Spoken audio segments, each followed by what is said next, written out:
Well, it's a good evening here from the studios in Springwood, Brisbane, Queensland, Australia. And my co-host tonight is sitting directly below me in the Northern Hemisphere. It's my good mate Andrena, and below her again in the Southern Hemisphere, Michael Lamb, all the way from Queensland, Australia, who I've had the pleasure of meeting several times on many occasions. And I'm looking forward to tonight because we're jam-packed with information, knowledge, and esoteric science. So, Andrena.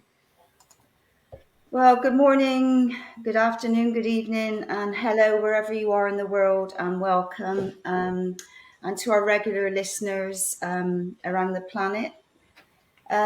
Well, Jeff met Michael a little while ago, and he said, well, we need to have this guy on the show. He's so full of knowledge and he does so many different things. So long story short, here we are. I've spoken to Michael a couple of times before the show, and Jeff did say we could have him on the show every week talking about something different.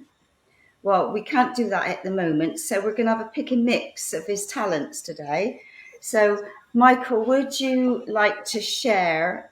I know you've got so many keys in different places that you could share. So, where would you like to start? How you've got on this journey and all the different steps that, I mean, you do so many things. I just don't know where to start. So we're just going to let it flow. But I know one thing we did talk about was nature, sound, and color. So, which is very dear to my heart. So, I told him about pyramids and pyramid energy in the stars. I get in first. So yes. we might be able to do it at the end. I think we just had that conversation concerning somebody else we know. Right. Well, so Michael, yeah. Welcome. Thank you for coming on the show. Welcome. Thank you very much. Well, good evening, good morning, good night, and exactly. Hello, everybody. Thank you very much for having me on the show. Yes, what a journey. So what would you like me to start at the beginning, the end, or halfway through, and then transverse from there? My name is Michael Andrew Lamb. So yes, I'm this Kabbalistic alchemist that's been studying many of the great cultures and many different aspects of many philosophies for a long time. So my journey started when I was quite young. I was, for example, I suppose, a very hypersensitive person and aware of a lot of things that I didn't know that I thought other people were aware of too. So you could feel people's emotions and energies as well. Like you could almost feel everything had a feeling or a sense of awareness that was, it was a beautiful thing. It was like you could telepath with like a dog or a cat, or you could empath with a tree, and you could feel its pain. You know, if I was going through pain, I could feel like that as well. So anyway, I started to grow, and then obviously, a long story short, I moved towards the Eastern philosophies, as it were. My brother brought home a really interesting book called The Cosmic Conspiracy by Stan Deo back in the early 80s, and it just sort of blew my mind. I thought, wow, this is next level. Also, he had some pretty advanced books he's bringing out there. There was the I think it was the Monster Manual on Deities and Demigods. So I started studying all these different negative and positive beings, plus all these different types of angelic beings or deities and gods and goddesses. And I thought, wow, this is phenomenal. You've got all these different pantheons, whether it be Norse or Aztec or Mayan, they're from all over the world. Plus, you had the Celtic and different Germanic tribes had their own different deities.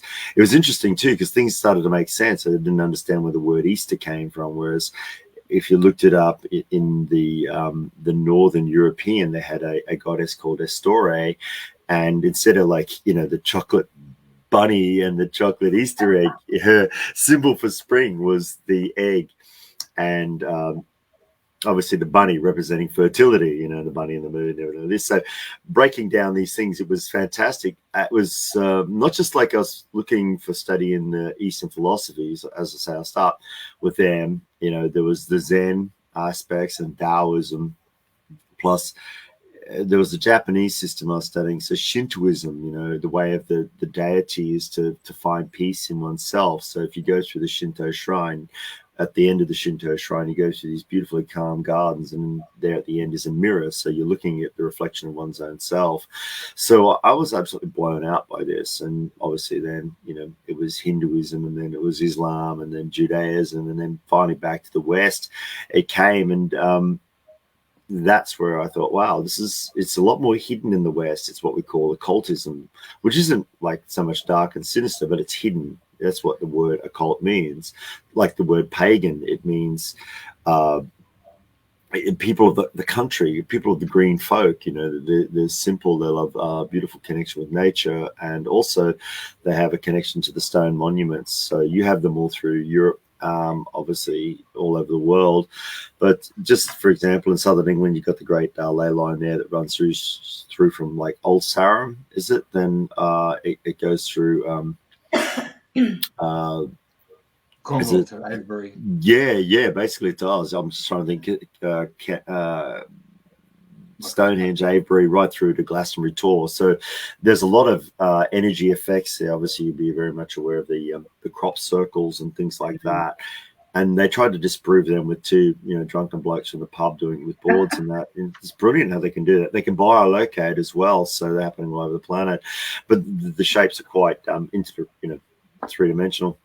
I do digress anyway. So my Eastern philosophy brought me into the West again, and I met a really brilliant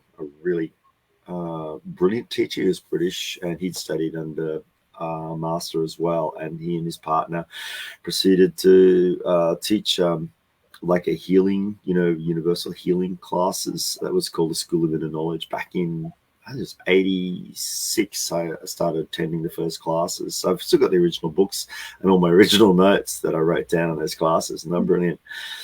Sooner or later, then we found out by 87, I was seriously doing 2 classes a night, and then 2 a week. So it was like about 4 classes a week. And that was basically the Kabbalah. And it wasn't just like what you see on the surface. It's a lot deeper and much, much more rich with color and sound. So anywhere you want to go from there, I'll take you wherever you want to go. It's great. So yeah. I've met some brilliant people. I have traveled and that as well. And you get to feel different places and different energies. I mean, we only just got up with Jeffrey. It was only about 3 months ago, and we were actually just at Bitterborough again. It had been restored. So the vibe there was brilliant. Once again, it was quite powerful. Once again, you're around mountains and, valleys, and you can tune right in there. And it was really good to see that the energy, how that place had been restored back to its original self, whereas there is a lot of places where the energy's been abandoned or left behind. I believe there's about 3,300 and something sacred stone sites and monuments all over the world on ley lines and vortex points. So you can look at that if you wanted to study that. I have a course on vortexes and wormholes, and later you can get into stargates as well. I mean, that's what it's not like it's fantasy at all. I mean, Einstein-Rosenberg bridge is how you get through 4 dimensions into the 5th dimension. It's quite doable. Tesla had a lot of that kind of knowledge too. But anyway, getting back to the really fun stuff, I love nature spirits, and also everything from dowsing to, really enjoying teaching about elementals, and many other courses that I do. So, yeah. Where do you want to go with this? I'm really happy. I'm really stoked to be on 88 FM, and it's a blessing. So we can start with the galactic map there at the back. Yeah. I was going to ask about that. That looks very interesting. Mm-hmm. Can you see it? Normally I blow it up and have it like on the screen, on a larger screen, but it's a very, very easy way to understand the blend of astrology and astronomy, what we call a cosmology. You can actually see the shapes of the constellations, all the way around it. And it's really simple because it shows you the 12 zodiac like a clock face, like the 12 apostles or the 12 tribes of Israel. Each one of these tribes has connections to star systems, because as one grows, we find out that we're sons and daughters. So we're star, sons, stars. We carry a soul and a spirit within our own physicality, and our mental mind is like our own onboard computer. Once again, it's not truly who we are. Our mind is a brilliant thing, yet it can fathom phenomenal things. It can think abstract thoughts and pick up thoughts as well. So with the soul, it's more like our character and our personality, and it connects to our astral body. So that's very, very good if you're connecting to your dreams, or you're connecting to, loved ones from previous cycles or ancestors. Yeah, that's it's like understanding the layers of our own bodies and how that works in the greater scheme of things. So yeah, wrapping up my story. Once I started on the journey in the late 80s, I was hooked till about the mid 90s, and then obviously I left the school and studied, having a family and everything like that, and took up my own studies, because you never stop. It's something that I think that definitely carries over from previous cycles. You have, like, when traveling through Europe and Asia, it was like deja vu on steroids. You could have like 3 or 4 in an hour. I've never felt anything like it. It's like, wow, I've been here before. So, wow. Even just sort of going around Glastonbury tour. Yeah, I know the way, so you've never been there, but your intuition's telling you as well. But there's also that brilliant reconnection with things that seem familiar, as it were. It's like mapping out your dreams. I think there was that brilliant movie Inception, and the dream within the dream within the dream within the dream. You start to do that. I just had one the other night. It's not uncommon to have a dream within a dream. You wake up and you're still in the dream. Yeah, and also it becomes quite lucid. You're actually aware, and it's actually leading up to what's about to take place in your coming day or days. Yeah, there's so many areas you can go with this, and that's what I like. I'm still constantly growing. Still feel like I'm 10 years old. Look at this amazing stone. This is brilliant. Yes, you've obviously got an amazing thirst for knowledge, haven't you? You've absolutely. It's a food. Yeah, absolutely. If I passed over, I think I could just feed on knowledge, through the realms, as it were. It comes down to 5 basic principles from what I've gathered from most of the different philosophies. You have color, sound, number, shape, and vibration. So it's all written into us, in the ancient books and texts.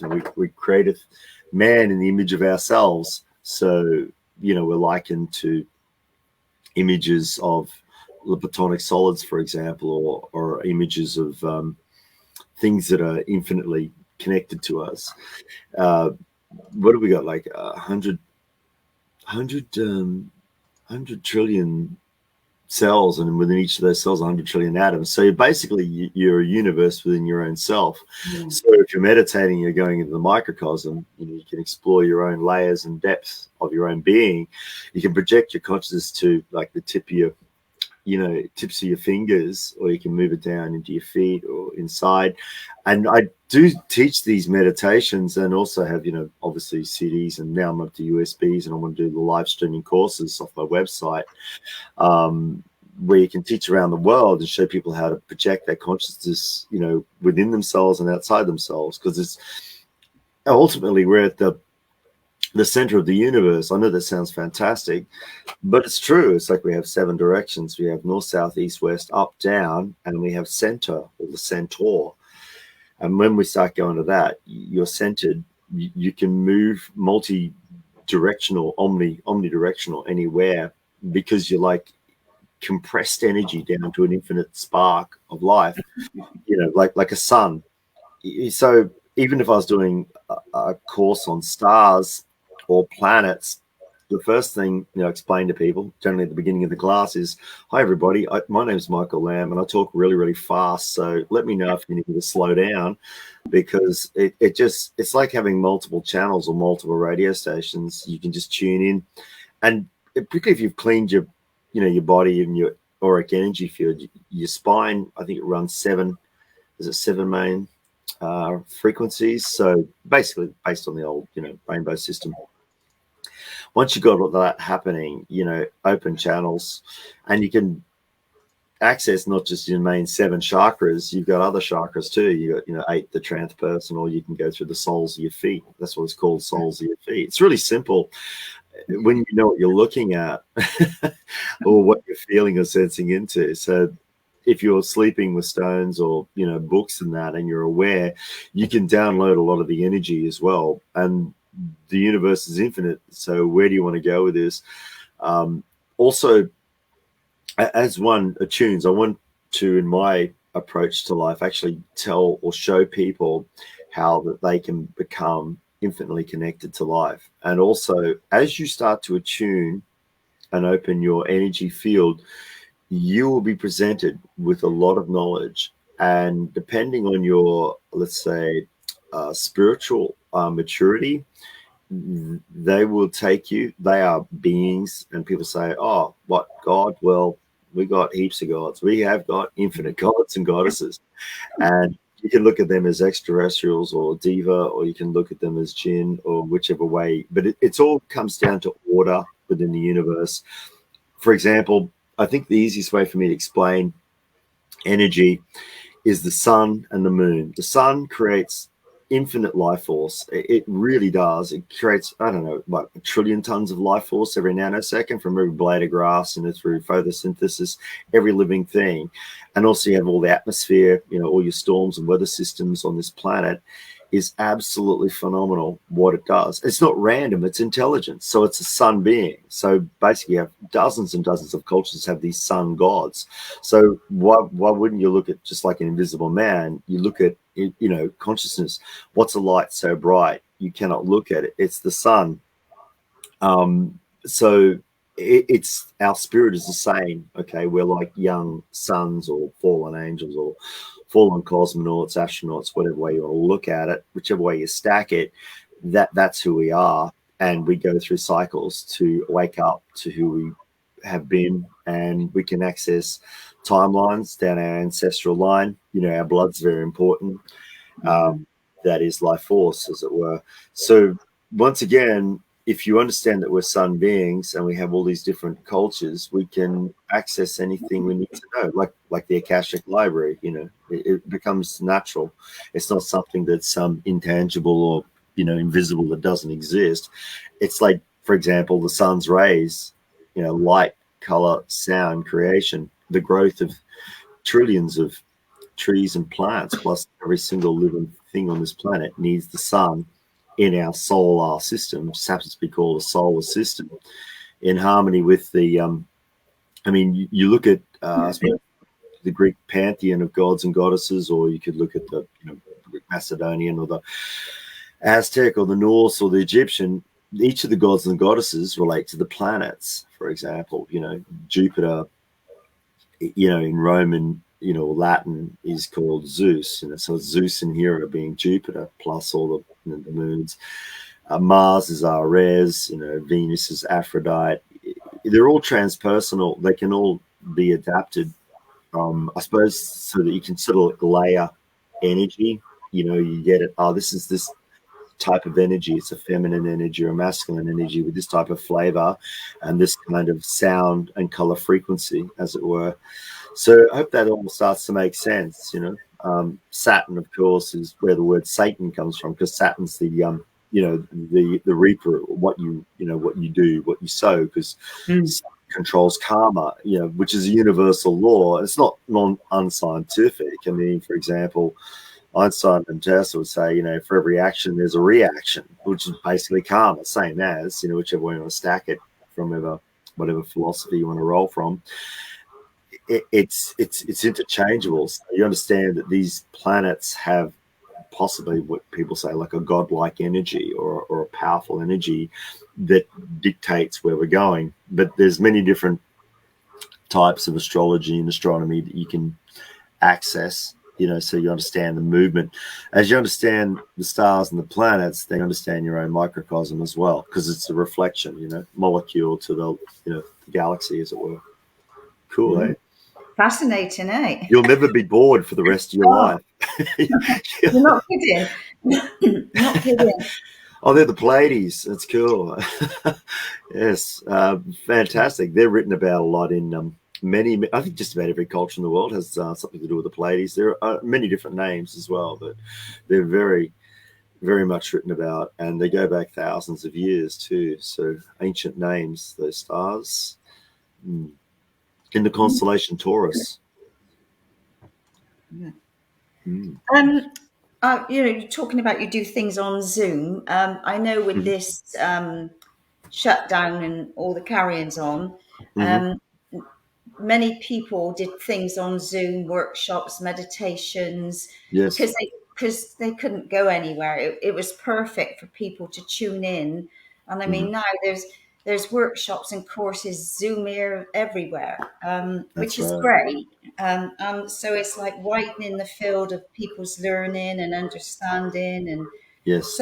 so many of these things are free, which is great. I see we got the frogs joining us again. Yeah, the frogs are joining us. It's lovely. I thought they were mine, but they're yours. So Well, they're not mine. no, mine. Yes. Can you hear them? I thought I turned down my microphone. They want to sing with us. Yes. There you go. I love that. It's gorgeous. Can you hear me? Yes, exactly. Yeah. You got a frog in your throat. Yeah. That's a terrible pun. No. Okay.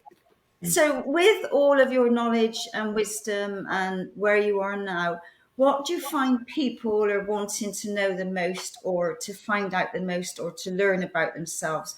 What, because obviously the veils are lifting, and people are seeing more, sensing more, feeling more, they're getting more intuitive, and now starting to ask questions. What do you feel now? Because I know for me, being in nature is so powerful. I just love hugging trees, and I talk to the everything as I go along. And yes, I'm away with the fairies, but I don't mind. So what do you think is the greatest thing that's going to help people now as we're evolving more and more?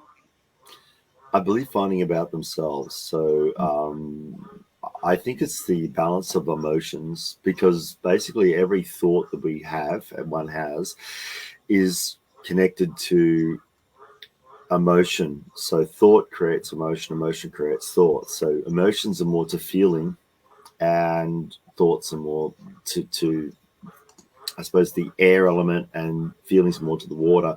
So it's air and water, as it were. So, and you have the fire and the earth. I'm just looking at it from the elements.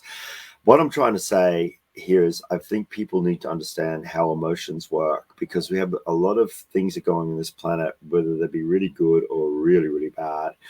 And people want to know why the world is the way it is. And that's not a black and white question. It takes a long time to explain that until you get to see it.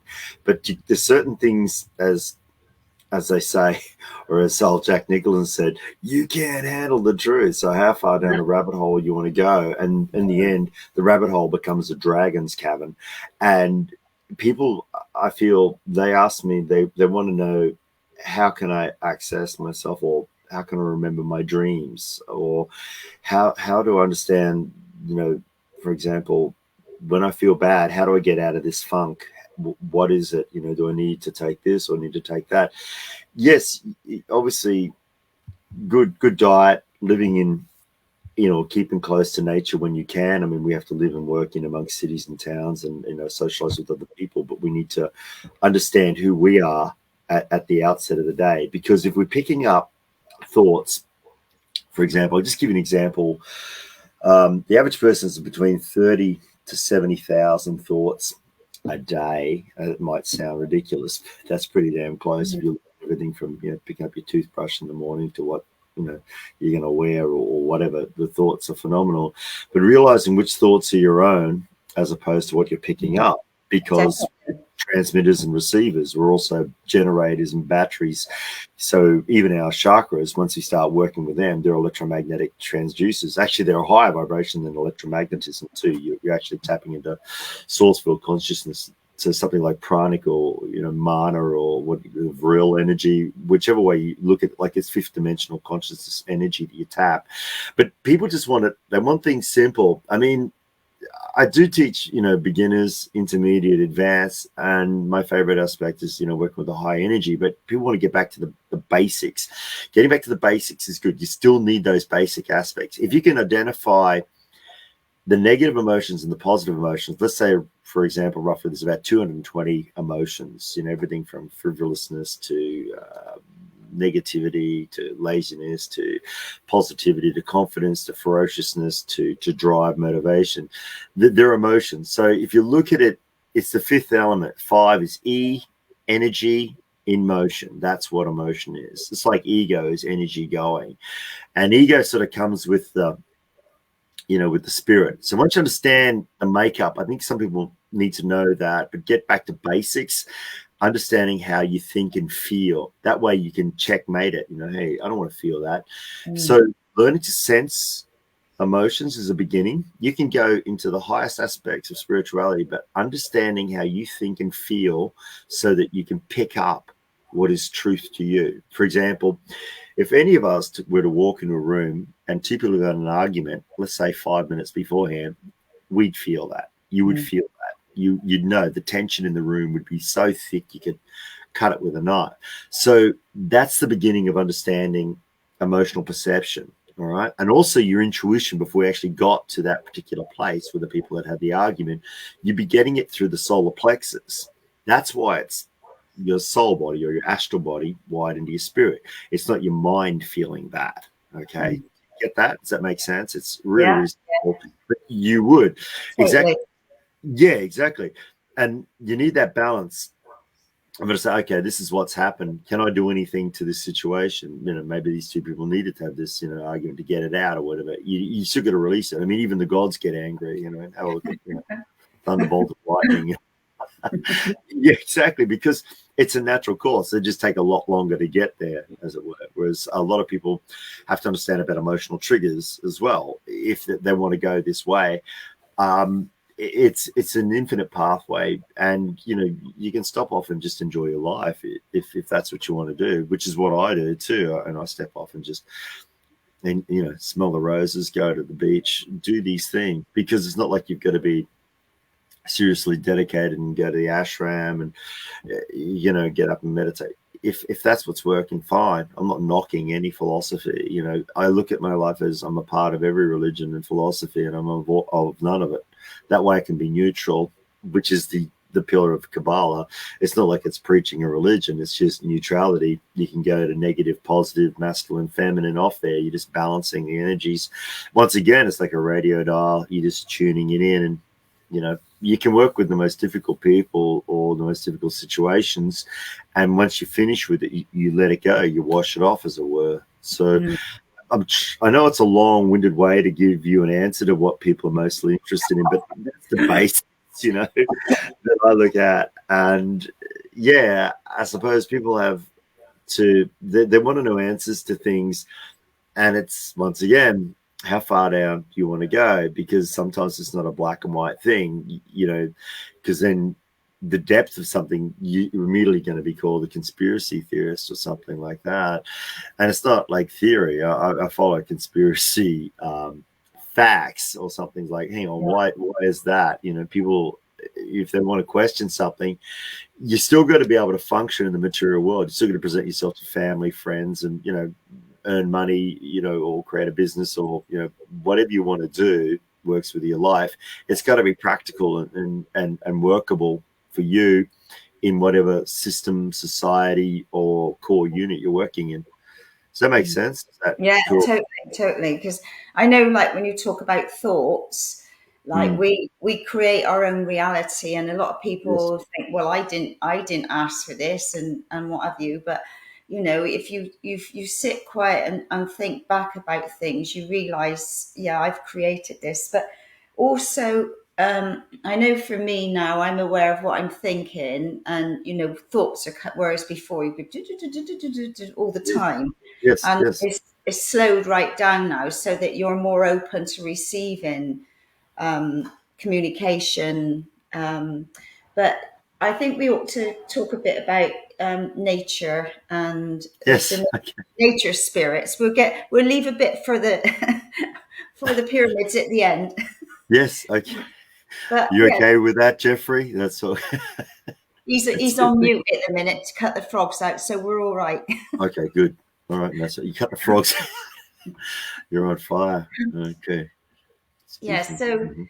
yeah, so that really fascinates me, because I've got lots of crystals that I've accumulated and been unwrapping from Australia and what have you. So I've been going Mhm. around planting crystals in different parts as well, you know, sort of doing my little activation in the crystal and plonking it here, there, and everywhere. So yeah, so for me, it's important that I can do whatever I can to help the earth and all, you know, the elementals and the divas and things. Yes. Once again, looking at it, it's such a beautiful thing because most of the movies and most of these video games, particularly the really challenging ones, people are after, they're chasing crystals or artifacts or something that has power or energy that's going to help them solve their lives. And it's the same as what's been happening on this planet for aeons and aeons and aeons. It's interesting, like, I mean, our lasers that we use, or even our computers and our phone technology, it's quartz silicon, and also it's high-end metals. The metals and the stones are intelligence. They're living stones. They're metals, and particularly like when you go into metals, that obviously an alchemist, you absolutely enchanted by them. Obviously, like copper is a conductor of electricity. We used to also with water and plumbing use copper because it kind of purifies the water. You know, obviously arthritis, if you're wearing copper, because the blood has iron and copper, that they tend to go together. It's really good for that if you've suffered from those sorts of things. Metals have got very strong therapeutic aspects. You know, I mean, people say, is that scientifically proven? Well, I don't know. It's just been around for thousands of years. It's about every culture's got it. So, and imagine like the properties of gold, and that's interesting because it gets into a very, very powerful connection of what's really been happening on the planet. If you go to follow the gold, you'll follow where the gods are. Wherever there's gold, you'll follow the gods. And it's interesting how they're both spelt gods and Yeah. gold. So we'll get into that. If you want to go into the high end stuff, you're like, wow, because you'll blow your mind what's really going on. But that's for more advanced. But people got to get the, you know, my students, I try and get them into shape and understand how to meditate. Meditate slows the mind down and also gets them tuned into their own strength through their, not just their soul. We separate the soul and the spirit. Soul is more to the liquid aspect or the astral planes, whereas the spirit is to the fire, the infinite spark, like a sun. And it's an antibody, or it's an antimatter, as it were. It's what you think it is everything that and nothing. It's the opposite of. It's like finding out there's black holes and then you understand that you're a white hole, and that sounds like some, you know, made up stuff, but it's not. You're literally on the pathway to understand that you're this multidimensional being, and you understand black and white holes because they bend light like a chakra, you know, or a sun. You know what I mean? So if you looked at, oh God, no, I'll be getting too far out with that, you know, exploded stars and neutron suns and things. But if we get back to, let's have a look at what people chase. Okay, so we place a value on certain stones, and the stones have got a lot to do with really helping us. Okay, crystalline structures. So silicon quartz, for example, I got one here. It's just one I prepared earlier. All right, I'll look at that. It's hexagonal. It has 6 sides. All right, 6 sides. Yeah, natural. All right, this is a master, by the way. It's a smoky, but that's just quartz. Ruby grows with 6 sides. So does sapphire. So does beryllium emerald as well. It's 6-sided.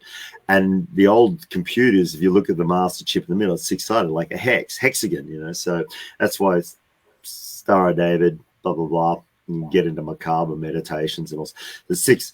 So if you look at that, crystalline structures, intelligence, okay, 6, and crystals grow, I know, in our earth as well, but it's a natural form. For example, if you looked at ice on a window pane, it grows, the crystals grow, or in a free, it grows. It's intelligent. It's crystal. It gets to a point, you understand the Christ consciousness is, it's crystalline. It's Christ is crystal. Yeah. You know, once you get it, you get it. That's mine. I should patent that. Actually, have I? I will.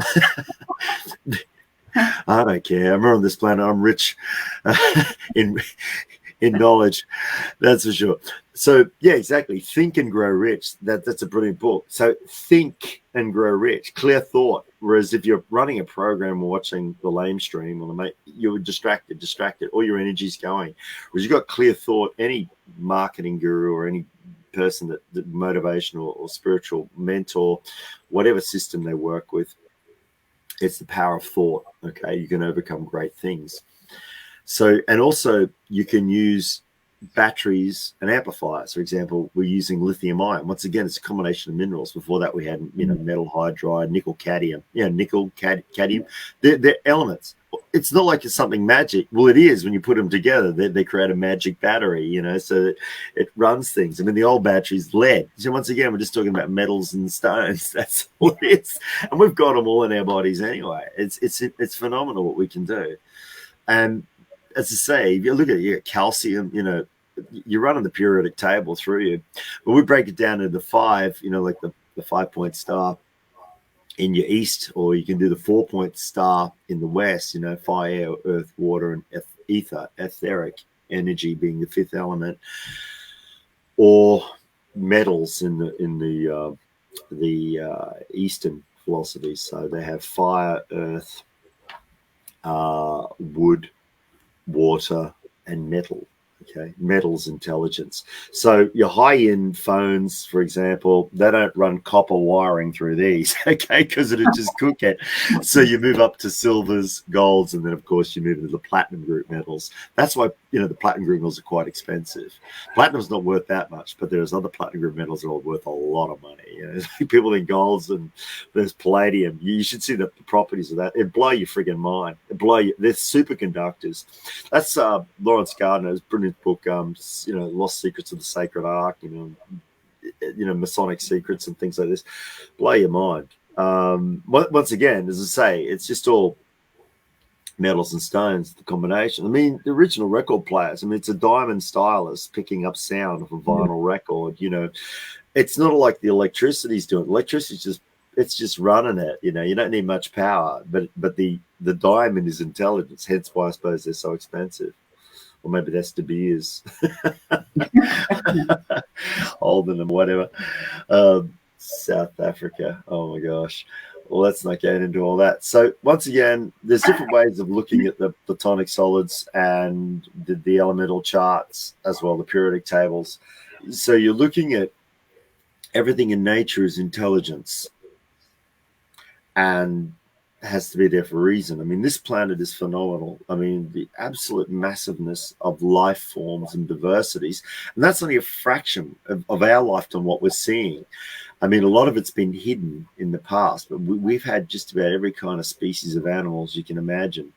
And a lot have been written off out of history because of certain power brokers and whatever. But the thing is, anything you can imagine that's been on this planet exists on this planet. And if it doesn't, it's called what we call ghosting. It exists in the astral planes or other elemental planes of fire, earth, air, and water, as it were. So elemental beings, like if you're in your garden, you would be able to empath with your flowers and also your food that you grow. It's a living conscious being. Obviously the books, the Ringing Cedars, many other books have been written about this sort of stuff too. That you can empath with every single living creature you can work with, except some people that just don't get it. Oh my goodness! I mean, some people are my dear oh me, because they're running a program. If they're just running a simple it's like your computer just runs certain programs or certain apps. It's an application. So that's exactly what we do with shapes like the Platonic solids, or we use symbols of each of the zodiac signs or symbols of each of the planets. It's just like a shortcut on your desktop or an app off your phone. You hit it, bang, access instantly. For example, the symbol for Jupiter, the symbol for Mercury. once you understand that, it's only made with 3 symbols, all the planetary shapes, and they're made with 3 symbols. It's the crescent, the circle, and the cross. That's it. And just move the cross around, like, for example, Mars or, Mercury or Gemini. There's some brilliant stuff. It's just, symbology is very, very important too. And particularly the people that run massive corporations. It's not that they need to know it, but their marketing or their all the symbology used in all the big corporations, everything from automotive manufacturers to, oil companies or pharmaceutical, the way they do their logos, it's all done with the golden mean, sacred geometry. It works that way. There's shapes that people are attracted to. And when you understand how shape attracts the mind or the eyes, it's very, very powerful. It's magnetic. That's brilliant. Yeah, so once again, I love teaching this sort of thing. It's what I dig the most. So are you doing this on Zoom or you're like in person? And yes, I'm just setting up again off this website. I've got a new website just launched now, thanks to Raz and Samio and all the people that have assisted me here. So it's about to kick off again. I want to do Zooms. I'm just putting up now, just populating all the different courses. I do local courses. The Theosophical Society here in Brisbane want me to do one on the 23rd. So if you go to michaelsalchemy.com, you follow the link, and I'll be speaking at the Theosophical Society as well. Oh, yeah. Yeah. Well, thanks for those beautiful images too, Jeffrey. They're great. They're wonderful. And also I'm doing one, it's a private one at the Infinite Connection with obviously Cameron and Liza down there at their new place at Beachmont. I do the stars there. I teach the stars. I show people the maps, rather than like the astronomy maps that look like stick figures, whereas the cosmology map, Thomas Folsinger's map, it's beautiful. The man was a genius, or still is a genius rather, and that map is a very good way to show the constellations in the sky. You see look at the constellation, and then you look at it in the sky, and it all starts to make sense. For example, why Scorpio looks the way it is, or Orion, the Southern Cross. You can start to map it out. You get to see, Gemini, Aries, Taurus, Leo, all the constellations. You can point them out, and once you start to do that, you're mapping the stars. It all makes sense, and I like that because I'm into understanding and the weather, understanding weather and star systems, and understanding stars is something that I'm very much interested in. The fact that I'm, a star navigator, as it were, that's one of the things that, and, weather law, weather magic, as my old teacher used to say. I wrote it down about 35 years ago. Said, weather magic, the law was lost, but it's still available. So, okay, I'm going to find out about this weather magic. So a lot of the shaman of the South Americas and North Americas understand weather magic. It was also in the Celtic. It's all over the world, but only the chosen or the select few knew how to work with it. So it's all about timing and harmony, with atmospheric conditions. So stars, the same thing too, because if you start mapping the stars, a lot more knowledge becomes available to you, rather than just like, we're not these physical pieces of protoplasm. You understand that these stars are named a certain way because of very, very ancient star beings or star races. And I know a lot of mainstream science wanted to change it to numerical numbers and things, but Orion's going to still be Orion, Canis Major is going to be Canis Major, and Sirius. These stars go back a long, long way. Alpha Centauri, they're named that for a very, very special reason. And I don't care what people think about me. I've been around too long to sort of worry about that. But the way they do it, you'd be blown out how many star maps are actually on this planet. And then obviously, yeah, absolutely. It's not by accident, that there was a lot of work written, not just by Graham Hancock, but also Weston did all that work on the pyramids and the Sphinx as well. He found out it wasn't just 2,000 or 3,000 BC. We went right back 10,000 BC. You know, it was the time of Leo, because those pyramids were mapped out to the belt of Orion. You know, you're actually talking a meter to the light year. I mean, that's just not technology of this earth. It just isn't. You know, it's not like. And what do you like? 13 acres. You know, the pyramid, the Great Pyramid's mapped over 13 acres, and it's also the Great Pyramid of the Sun in Mexico, same base. You know, it's just phenomenal. So they mapped this out. They also had casing stones, white casing stones. That, once again, that was found out. It wasn't a myth. It was actually real. It was written out in the ancient texts, and also History of the Jews by Josephus, and also Herodotus, and many of the other great philosophers. Yes, absolutely. If you held that image there, Jeffrey, yeah, there's four chambers that go into the Great Pyramid, and each of them line up to certain stars on certain dates, like in the King's Chamber and the Queen's Chamber. All right, so I can name the stars, and they were found by Rudolf Ganderbrink. It was. He sent that robot up those shafts, and he found out, and those shafts lined up to the stars, and like they built that into the pyramids. I mean, 6 million blocks. I mean, I work in engineering. You know, like, how did they do that? And also the orientation of that Great Pyramid. You know, I'm saving this for Jeffrey's stuff at the end. It's like the top of the Great Pyramid of Giza. It's basically halfway between the highest mountains in the Himalayas and also the lowest swamps in the Floridas. You know, in the Florida marshes. So it's balanced between both, and also it's on the longest lay north-south and the longest lay east-west as well. So they're obviously used in some ways. I mean, Zachariah Sitchin wrote about them, you know, how that ships could come in from, you know, the Rigel systems and things like that, and they had something to sort of work for because they were after the gold. You know, they were going ballistic on this gold.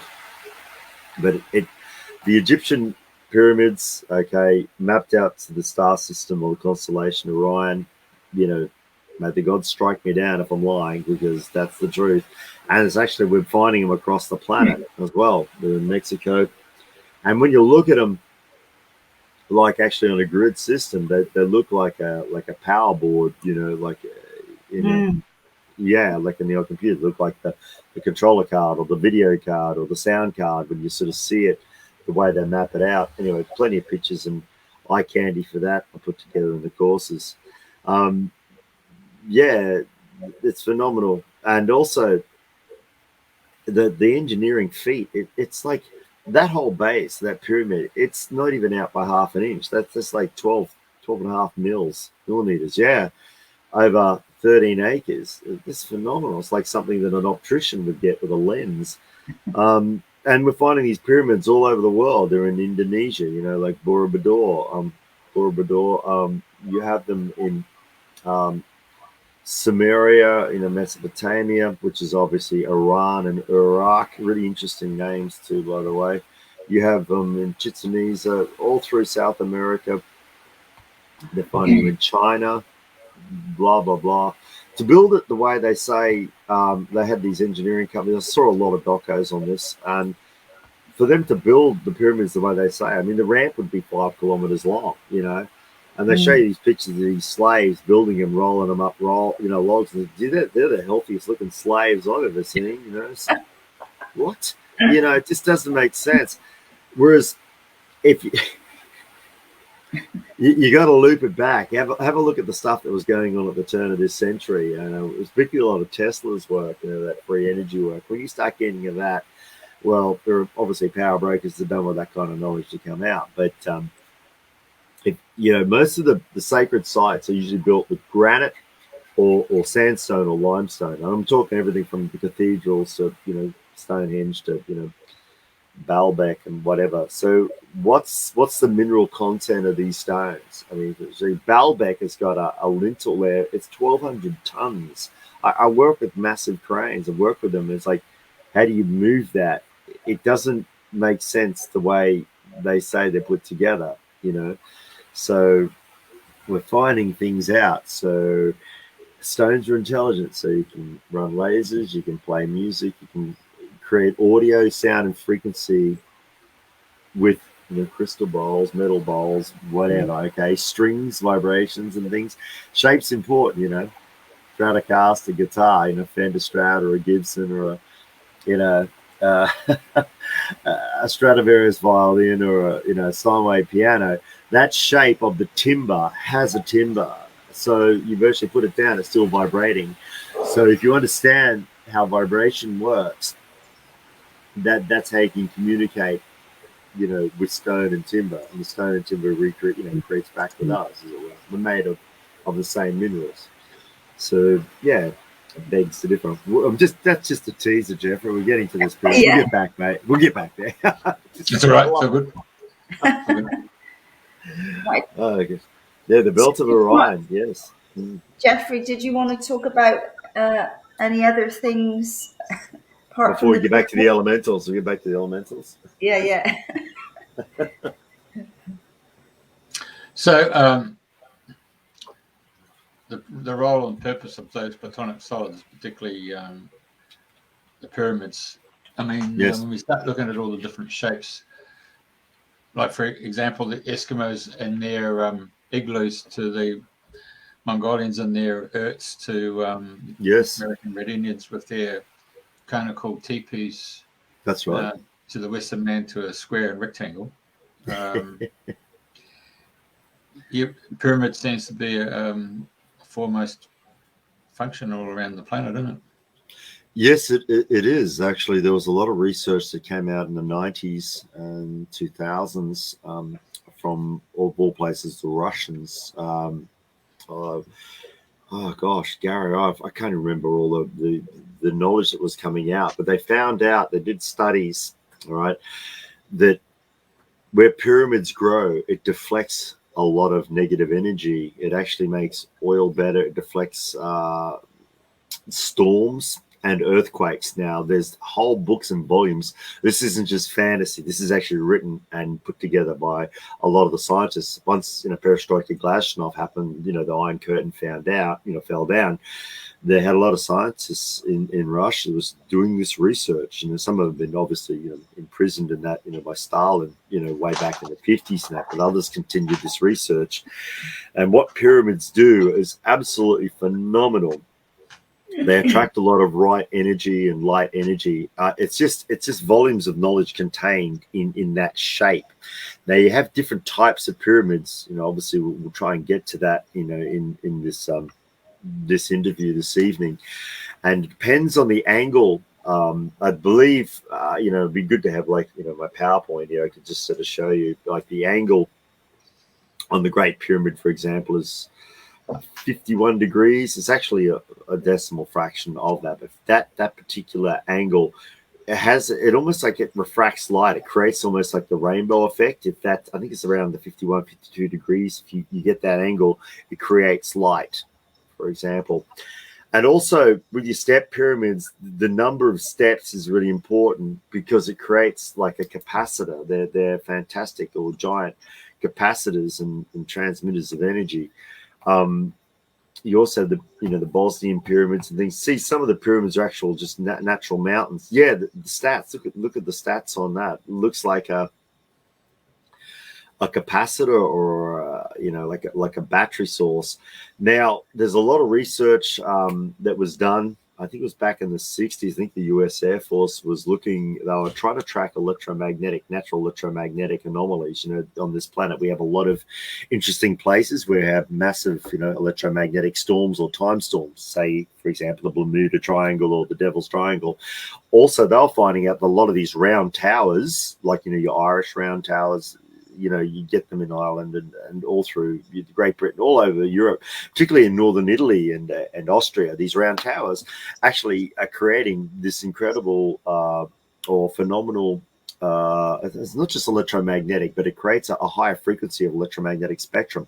Hence, a lot of the fruits and the vegetables and things that were grown were doubling in size, tripling in size, and tripling in nutrition as well. So that's why part of the pyramid technology, it creates damn good vibes. That's just one aspect, and this is scientifically proven. I've got a stack of books, I'd recommend, but I don't know if we can get into that in the course of this evening. Also, as I say, the US was trying to pick up on, with their Air Force, trying to find all the, yes, exactly, it well spotted, yes.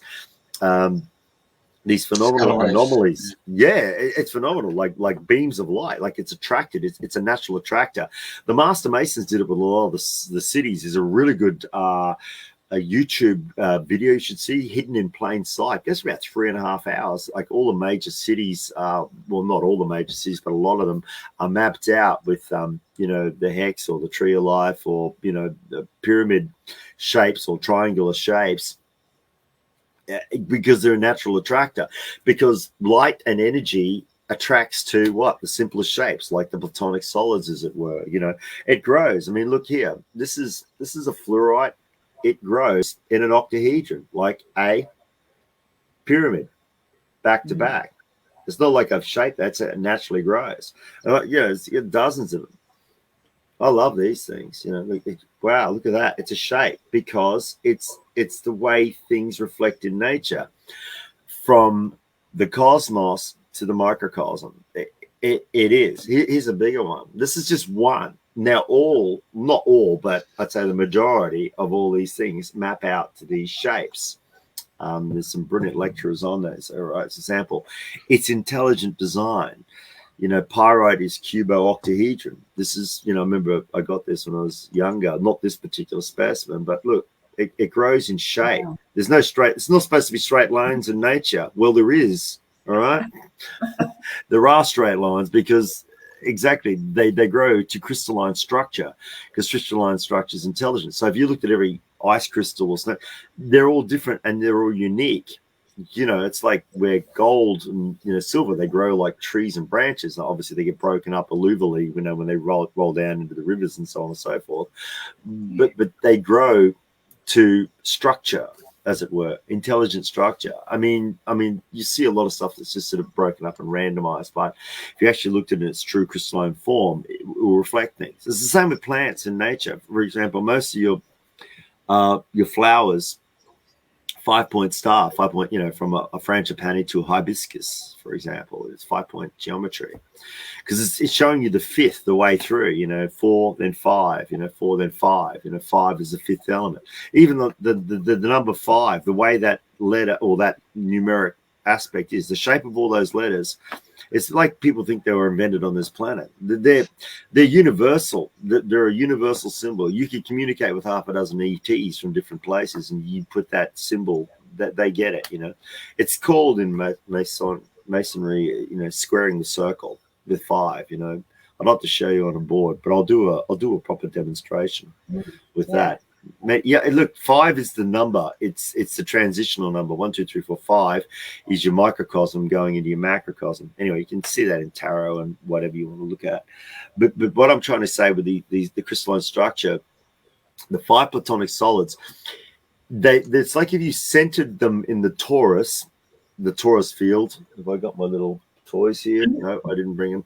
A toroidal field is a 4-dimensional, and it nests or births these solids. Okay, there are shapes that are naturally grown and they're worshipped, or worshipped by different cultures as well, like the cube. Okay, the Kaaba that Islam, it's a black cube. All right, it's a black cube. That's what's at Mecca. That's what's it's a black cube. Why would you do that? Well, it has 12 edges. Here we go. Here's the 12 again. The air element is what I was showing you before with the octahedron. All right. The cube relates to earth element. The octahedron, has 8 sides to the air. Fires to the tetrahedron. I'll explain that a little bit later, and that's a key to lasers and how light works when you invert it itself. It's what's called the Merkaba meditation. Merkaba is a 3-dimensional Star of David. Okay, so that when you look at the basic aspects of alchemy, you'll see the shapes like triangle, square, 5-point star, 6-point star. They're in 2D, like a circle. But when you go to 3D, like you move circle into sphere, then you move to the Platonic solids, the triangle becomes the tetrahedron. Tetra just means four. Tetra means four. Hedron means faces. So tetra, four faces. So it's a four-faced triangle. The Earth is obviously the cube, or what we call the hexahedron, because that's 6 faces. And if you look at a cube, like for example, I've got one here. Don't move, don't break any action. Oh my gosh, I'll look at it. I'll just use the small ones. I got them here. All right. Okay. Yeah, I bet they're small. Yeah, not as big as yours. Okay. You look at them. There's just whole courses on this to do. What you can learn about this in these infinite shapes. This shape, okay, the cube, all right, 6. Most people are in the box, okay. When you get outside the box, you get outside the cube. It has 6 faces and 12 edges, like the dice, okay, like you're rolling luck, okay. So all your dices in the world are based on that. So a lot of your gambling's done on that as well. So that's the Earth element. So your constellations obviously are Capricorn, Virgo, and Taurus. More on that later, because otherwise I'm just going to blow people's minds as usual, you know. So a tetrahedron, okay, it's different to the pyramids. We'll get to the pyramids. This is a tetrahedron. It's a 4-face. Okay, it has 4 triangular faces to fire. So it's obviously to Aries, Leo, and of course Sagittarius.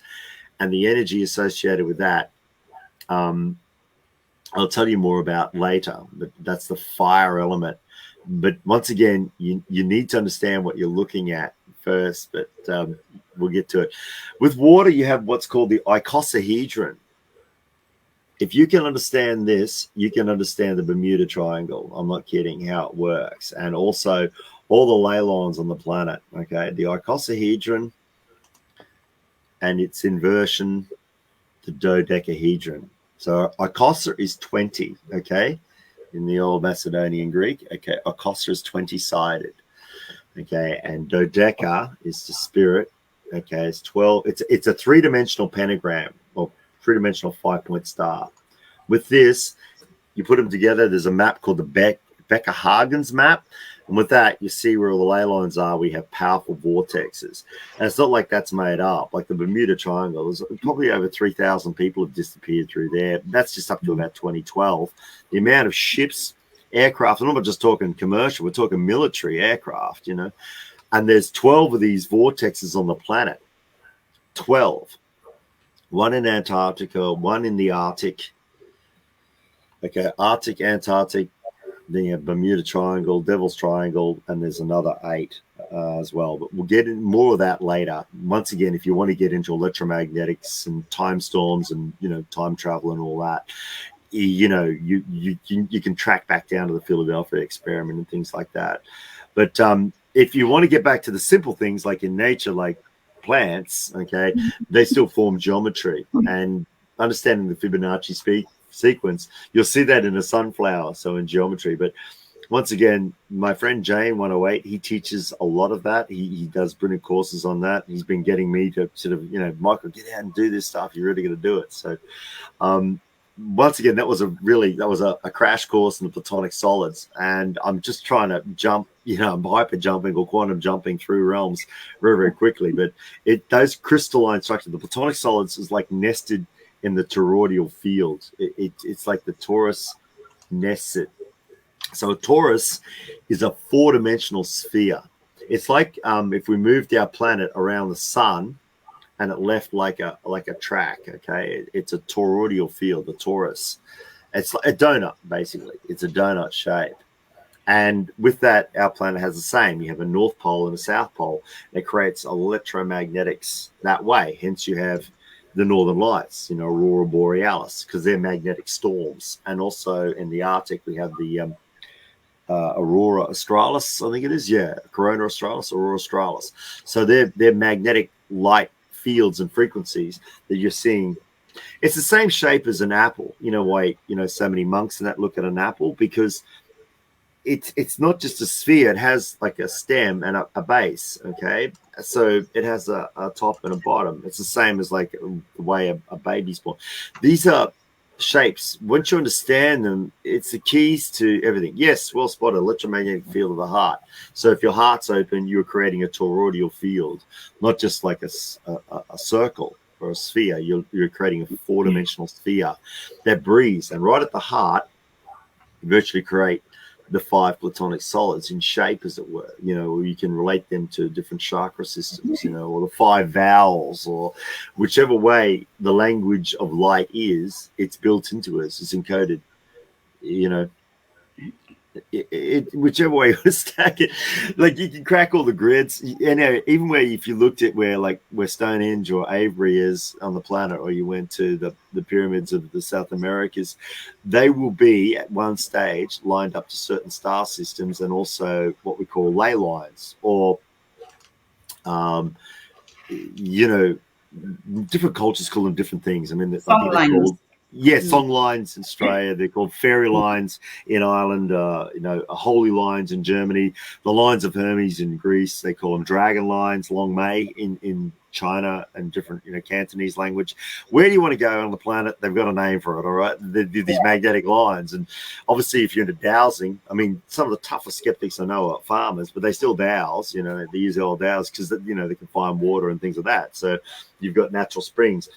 Once you understand that, you can get beyond, you know, our surface Earth. You can understand hollow Earth, you know, and there's these massive cavern systems, and yeah, it's brilliant. As within, so without. Inner Earth, you know, because they say, like, or, you know, the Bermuda Triangle, and all of them have disappeared into inner Earth. Yeah, some people say inner. Well, it depends, because it depends what time you hit it. I digress. To get into time frequencies, you understand. People think, oh, time's a mental concept. No, it's not. Okay, because if you understand how anti-gravity works, time is it works together. You know, it's like, no, time's a mental construct. No, it's, yeah, well, stop aging. You know, stop aging. You know, if it's a mental construct. So time measures the soul, and time is connected to space and gravity. When you understand that formula, and you're going to get back into the high end dudes here, and you're going to go through what we call paradox storms. Same as it ever was. So it's unreal to understand the time matrices. This is absolutely brilliant. It's just the law of genius. That's how you get across. You don't get across the galaxies, you know, using, you know, rockets. That's just ridiculous. It's just fossil fuel. You move through it's unreal. I'll get to it. Okay, I'll get into time storms, or time dimensions, or distortions of time. Time, once again, what they used, yeah, exactly. It's a torus field, and it interconnects with another toroidal field. It's like two donuts interlocking, but it's a massive matrix of electromagnetics, as well as all your elemental planes. So what it actually happens, and this is what the Mayan we're doing in the Mayan calendar. The Mayan calendar is quite a complex thing, unless you know what they're really doing with it. It's very advanced astrology, astronomy, because they use a 2013 calendar, so it gives you 260, because they work it more to the moon, and their system tracks all the planets and time vortexes, or opening of portals. This planet's full of portals. There's wormholes and stargates, but you know, once again, it sounds like science fantasy. Well, why not? Because science fiction's got more truth than all the news in the world at the moment. And if you spell fiction, if you understand Kabbalah, you remove the F, you put PH in. You need to put PH in because it balances things. If only people understood what those letters mean. You know, if you understand the words, you understand the worlds. You can create worlds with words. Everyone thinks, you know, the English is a bastardized language. Well, it's the most popular, you know, at the moment on the planet with a lot of things. You understand what the letters mean. Understand the letters, because each one of those sounds, like from A through to Z, the alpha omega, that shape creates a sound frequency in the akashic, mental, astral, and physical plane. Okay, so if you understand that, once again, the spiral energy, see the spiral spirit, or spirit is spiral with the T. You see that T you put on the end of something, a T, you know, electricians use it, it's a T, it earths it. So we're like earthed out spirit spiral beings. So every storm matrix, from tornadoes to hurricanes to tornado, typhoons, whatever, they all work to spiral. As soon as you go over the equator, they go, I think it's clockwise, and when you go over in the South Pole or the Southern Hemisphere, it goes anti-clockwise. So you understand that, clockwise, anti-clockwise, and that's how you marry things up. But I'd love to do. I have got courses on this. I have Inner Earth as well, so you can go into Inner Earth, but it's just a huge area. I actually do a presentation on it.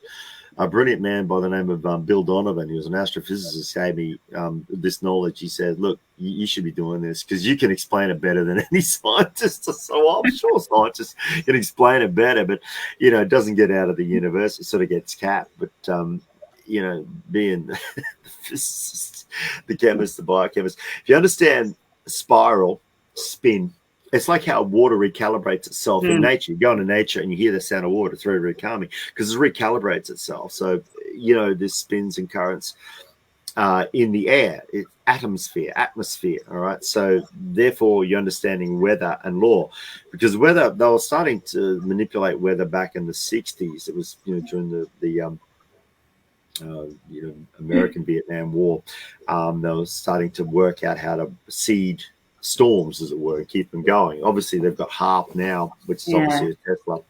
Obviously didn't want that for the wrong reasons, but anyway, they've got that kind of technology with weather. Once again, it's understanding spin and atomosphere or atmosphere.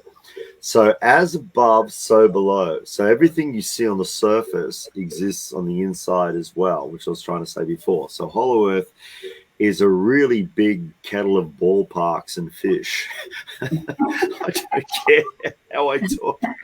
You got to go. I do a presentation on it, but how far down you want to go, because Inner Earth is massive. Robert Seff is doing some brilliant work on that too. Check him out.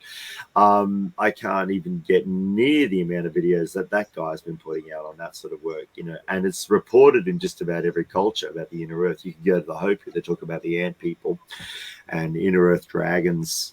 We'll get into dragons. I'll do a presentation on dragons. It's just infinite, man. Yeah, exactly. Yeah.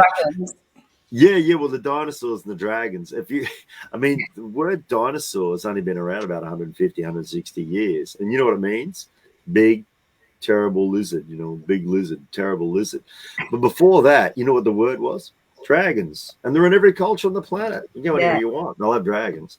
And it's like kids. And when you look at the skulls of a dinosaur, it's the same thing. Oh, it's that. It's a triceratops. Well, kids still love dragons. Yeah. And it's interesting. It's in the Chinese zodiac too. It's the only supposed to be phantasmic, figure. They have all the animal system there from, obviously, rat, ox, monkey, and tiger. But the dragon, it's this creature. It's like, oh my gosh, let's have a look at that too. But I can explain Loch Ness and all these things too if you want to get into that. But that's another 3,000 months of work if you wanted to. Yeah. Oh no, You're going to have another couple of cycles to incarnate. Yeah. Well, this is what Jeff did say. You'd have to do a show every week. So yes, let's do that. I'll get more structure. I'm sort of obviously hyper jumping because it's no big deal for me. I should explain to the audience, hey everyone, I talk really, really fast and I tap lots of things. It's like schizophrenia on steroids, but I'm having a good time and I'm not letting anyone. So, I must admit, when I spoke to you, schizophrenia, that's an understatement. When I spoke to you the last couple of times, you were really fast, but you're not so fast this time because I thought a lot of the listeners won't be able to keep up with you over here. Yeah, look, obviously it's meant to be coming through at the speed it's coming through. This is me slowed down. This is me after a tiring day, so it's nice. What's the best time to get you then? Oh, yeah, I'm a bit more mellow, exactly. I need my sleep. It's unreal because, like, when you're in the dream states, you're actually awake in other planes and dimensions. So you've just got to understand there's an adverse thing. Once again, you get it with the torus. When you understand how the torus works, you understand that time is space and space is time. And that's what happens in the dream states, or if you've passed over, you're held in certain levels. It's quite complex and very, very organized. But your soul travel, your soul journey. So waking up in the other planes is like you're waking up in another time space or a parallel universe. The trick is to realize you've woken up over there. Yeah. And directions mean a lot too, right? It's all about the sun and centering. Wait till we get into Hollow Earth. That's fantastic. You'll never be bored again. And I'm going to be quoting what other, scientists in that have done. Yeah, it is. What was that guy that we listened to? He was about 1,500 years old, and he'd come through. I can't. Oh yeah. Zonkin or Yeah. Zelkin. I can't remember, but anyway, he used to do a Hollow Earth, and he would come with information, and his son was like 1,800 years old, and they'd be giving you all this. I can't remember the names now, but it was that was really interesting. Telos. It was Telos under Shasta. There's big, powerful vibrational mountains that have that energy. They're like the keepers, and you have sacred tribes that guard those mountains. I'm probably not really allowed to reveal that. I try and respect a lot of the indigenous, covenants as much as possible. Mount Shasta has a system out in Australia called Mount Wollumben. The cloud catcher, and also southern France, you have Bucharest as well. You have massive amounts of ET activity. They tried to sort of go down deeper in Bucharest and find out as far. I think they got down about 6 kilometers into these tunnel systems, couldn't go any further. Then that's another subject, the tunnels, eh? Yeah, well, exactly. And also when you move into different frequencies or time space, even if you go back thousands of years, people think everything's the same, but no, they're breathing differently, or there's different aspects to energy, as it were. Same as when you're in a different plane or dimension, you don't age. So if you're in the fairy realm, let's say like an elfin realm, or a gnomish realm, I know it all sounds like fairy tales, but fairy tales have lasted a lot longer than the 6 o'clock news anyway, so a lot more truth in them too. As I say, well, it's Alice in Wonderland, that sort of thing. It makes sense. That's why you're attracted to it as a child, and also you're going through the looking glass. So you're moving through time and space. You're projecting your consciousness. So what is consciousness? Which is ultimately what one would challenge themselves constantly on this pathway. What is consciousness? So you look at consciousness. We're all conscious now. We're talking. Okay. So you have consciousness, and then you have subconscious, which you would probably call your soul. Okay. Then you could call your spirit super consciousness, okay, which is connected to all aspects of all life at all times. But if your spirit was to incarnate straight away, like without a physical mental body, you have what's called spontaneous combustion. You realize it's about 2,000 degrees to burn a physical body, and these things happen. And a lot of that happens in countries all over the world, dozens and dozens, if not hundreds of cases across India and Southern Asia, where and it's like the spirit leaves the body like a sun. It just burns it up, just burns straight through it. It's because it's not meant to be there anymore. It's like, you shouldn't be here on this planet anymore. You're supposed to be over here. So time to reincarnate. So understanding spirit is like sun or energy being or star being. You're working with something that's an intelligence paradox, but we've sort of got to take it in small stages, bite-sized chunks in the physical and the mental planes, as it were, if that makes sense.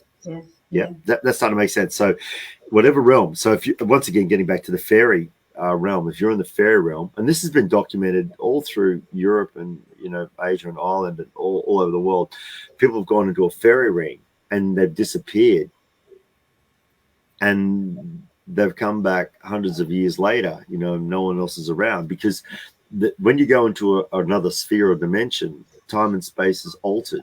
It's different.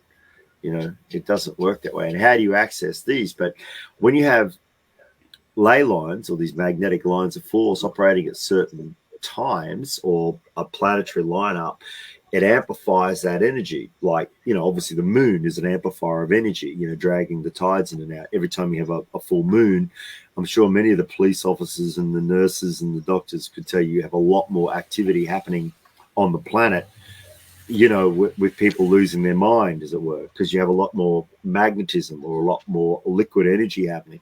So this is what happens on ley lines as well. You have a lot more activity. So it creates vortexes, like how birds move up, like through thermals, like they're spiraling. They're invisible lines of force. But when you understand it, you see pelican, anything, it moves in a spiral shape. So this is what actually happens with magnetism and electric energy. And it also happens with time, because it's still subject to these laws.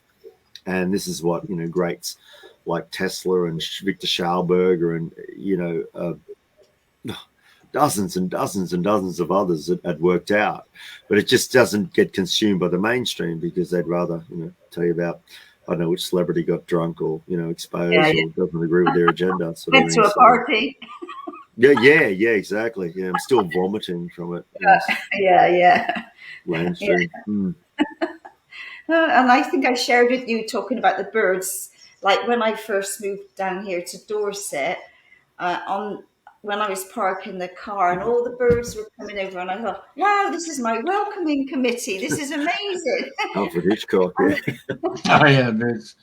And then it was, of course, the starlings come over here and doing their bit. Like, so I get a nightly show now. But Lucky you.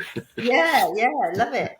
Yeah, we have them here too. We have like dozens of lorikeets, and we also have the interactions between, there's the butcher birds and the magpies and the peewees, and they're awesome. I love when magpies talk here. They sound like R2D2 or like ET's communicating. They do that warble. It's like, wow, what are you saying? Exactly. Give me some cheese or something. I recorded a butcher bird in Australia. What was that? 2010, 11? I can't remember now. Yes. And we put it on YouTube, and the bird we used to have a lot of birds come along, and I was in the kitchen and I could hear him out there singing, so I thought I'd record him. So I went out and and he sang and he sang. I've forgotten how long it was for, about 6 minutes. No, longer than that, 28 minutes. Was it 13? Anyway, he went on, and he went through all that's a whole album. Yeah. And frequencies, and so anyway, it's on YouTube now, and I think it's on 90,000 views. This little bird is singing all around the world.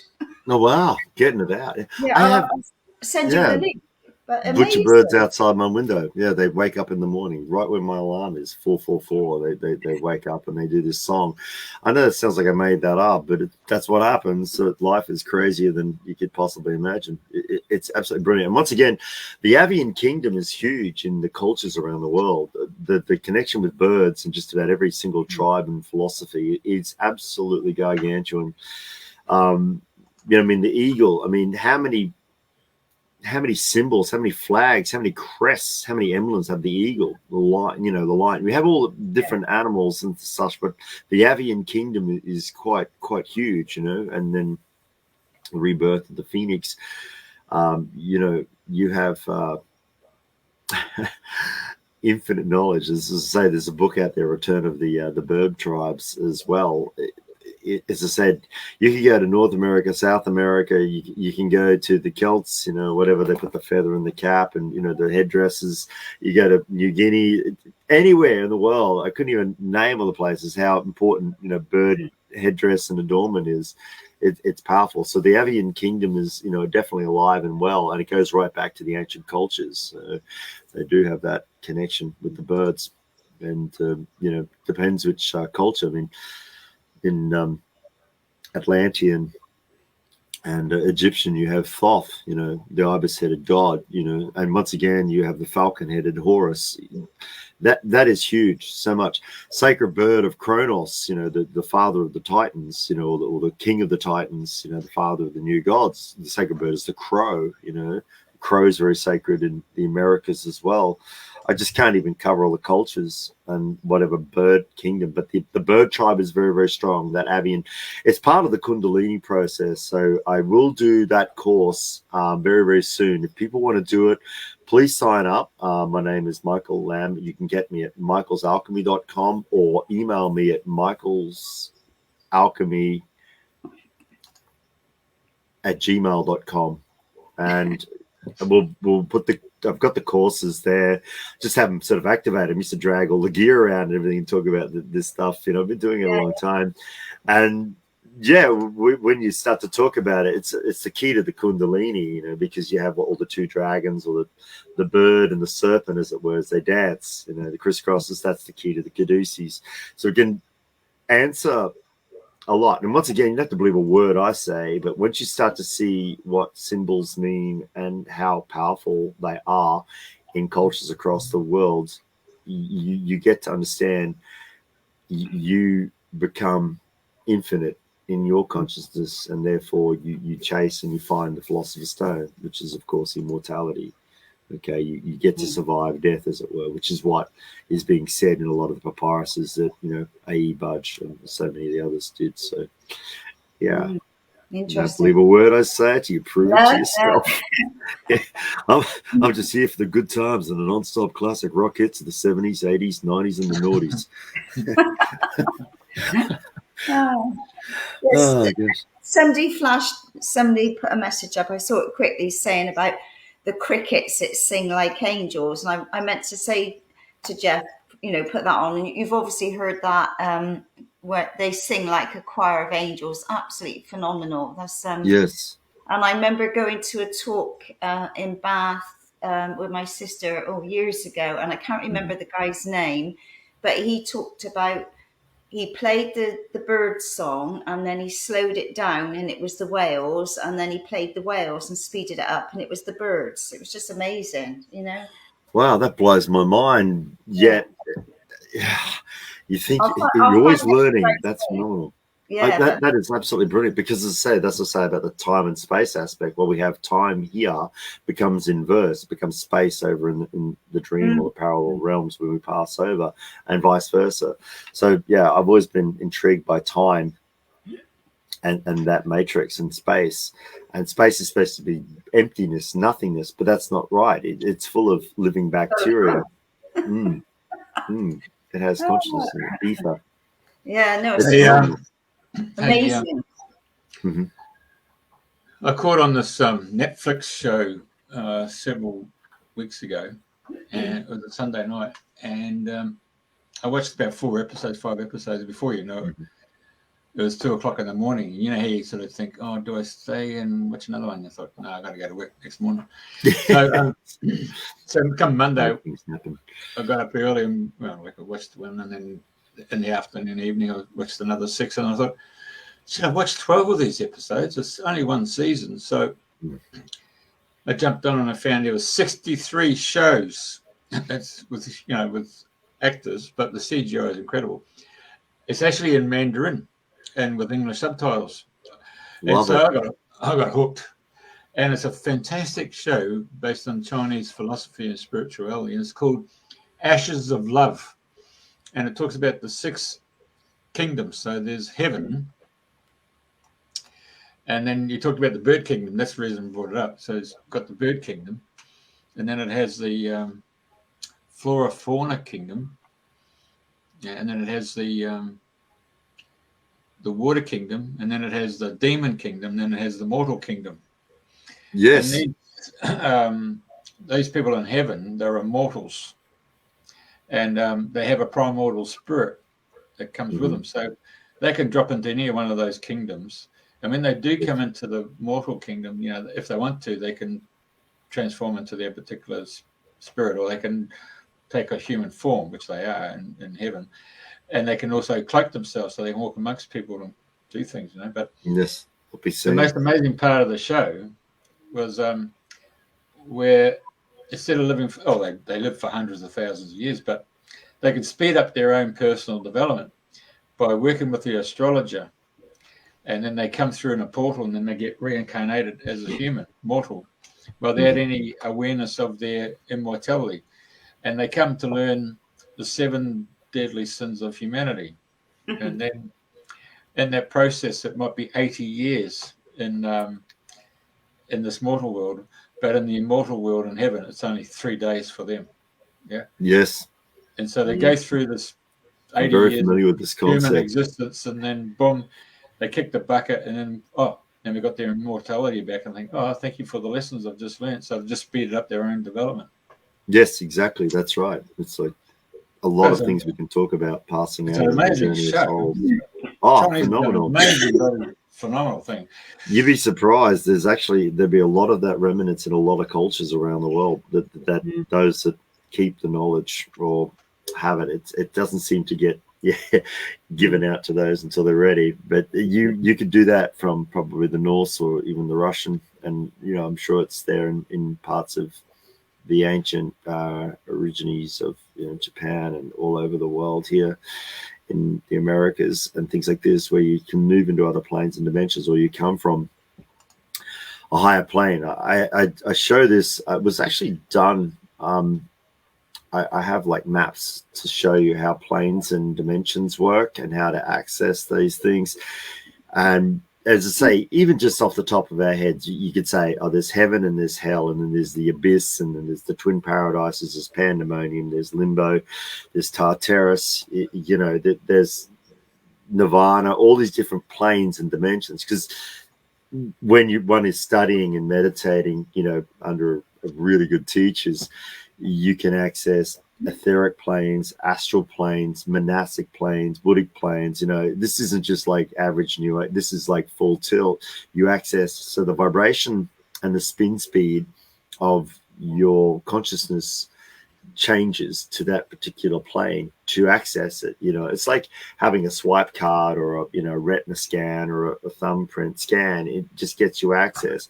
People, as I said, trying to explain like 4 or 5 dimensions to people. Once they kind of get that, they can put a card into a wall and pull out money, and then this is it's just. But once you understand the process, it's magic if you don't know what the thing is. But once you understand how it works, you do. So it's just syncing up this with that, and it's a code. It's the same with Stargates too, but that's a little bit more complex. But that's what it has. And some of the big battles on this planet, if you really know what it's about, the way they say the wars are, just people to their egos, and that, well, perhaps that is the case. But there's been big turf wars over some of these places, particularly in the Middle East. Anyway, I won't go into that. Otherwise, we won't be doing the next show. Get myself into trouble again. Well, I think we best wind it up now, because I know we could go on many, many subjects, and absolutely fascinating. I mean, just amazing. I mean, there's so many tangents that we could go off. So I think you'll have to come back and we'll home in on something. Would you like me back? Do we have a vote from the audience? Would you like me to come back and do more talks? I have my friend in Adelaide who's a regular listener, and she's put, "You're better than the 6 o'clock news," and I have to agree. I should hope so.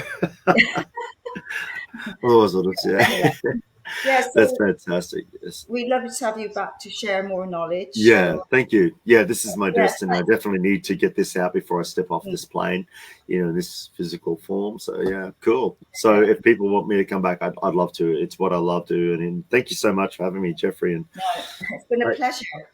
For Miss Elemental Forrest, that's what I want to call you. Is that okay? Thank you so much. It's been wonderful. So hi to everyone there in the UK and all over the world, actually. So thank you very much. And Andrena, it's been wonderful. Jeff, thank you so much. Good, mate.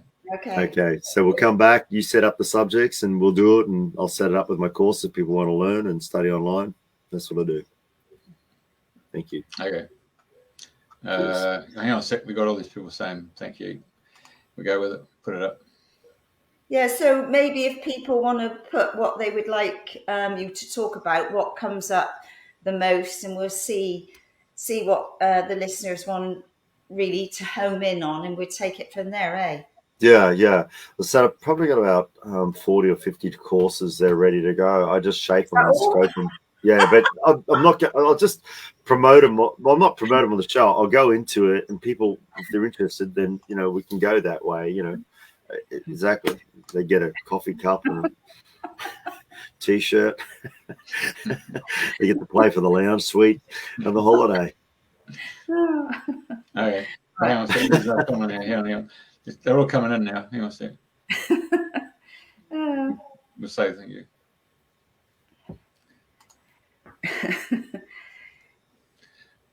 There you go. There's your good friend from South Australia. Yeah.